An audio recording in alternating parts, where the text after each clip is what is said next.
IPO alert, వేక్ఫిట్ IPO అయితే మార్కెట్లోకి వస్తుంది. ఈ ఐపీఓ గురించి మనం తెలుసుకునే ముందు ఇది మనకి D2C సెక్టర్లో largest home furnishing company and దీని యొక్క ఐపీఓ సైజ్ చూసుకుంటే 1288.89 crores అండ్ ఈ ఐపీఓ మనకి December 8th ఓపెన్ అయ్యి December 10th అయితే క్లోజ్ అవుతుంది.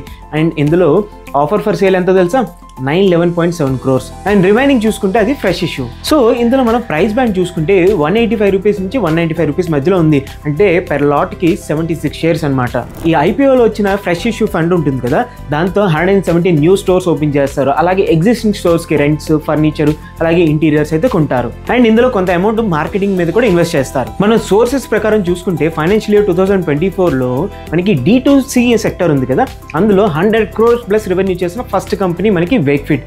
మనకి ఎలాంటి కేటగిరీస్లో, బెడ్డింగ్, అదే మ్యాట్రసెస్, ఫర్నిచర్స్, అలాగే ఫర్నిషింగ్ కేటగిరీలో. ఈ కంపెనీ చూసుకుంటే మనకి ఓమ్ని ఛానల్ ప్రెజెన్స్ ఉంది. మనకి బోత్ ఆఫ్లైన్ అలాగే ఆన్లైన్లో కూడా అవైలబుల్లో ఉంది. అండ్ వీళ్ళ మెయిన్ ఫోకస్ ఇన్నోవేషన్. అండ్ ఈ కంపెనీలో ఇన్వెస్ట్ చేసే ముందు రిస్క్ని మాత్రం మర్చిపోకూడదు కదా.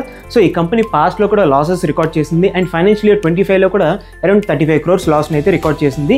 మెయిన్లీ మనకి ఫైనాన్స్ కాస్ట్ అలాగే డిప్రిషియేషన్ వల్ల వస్తుంది. And one more major risk అలాగే ఇన్వెస్టర్స్ నోట్ చేసుకోవాల్సింది ఏంటంటే, ఐపీఓకి రాకముందే మనకి కంపెనీ యొక్క CFO అలాగే CMO అయితే రిజైన్ చేశారు. అంటే లీడర్షిప్ లెవెల్లో మనకి కొంచెం ప్రాబ్లం అయితే ఉంది.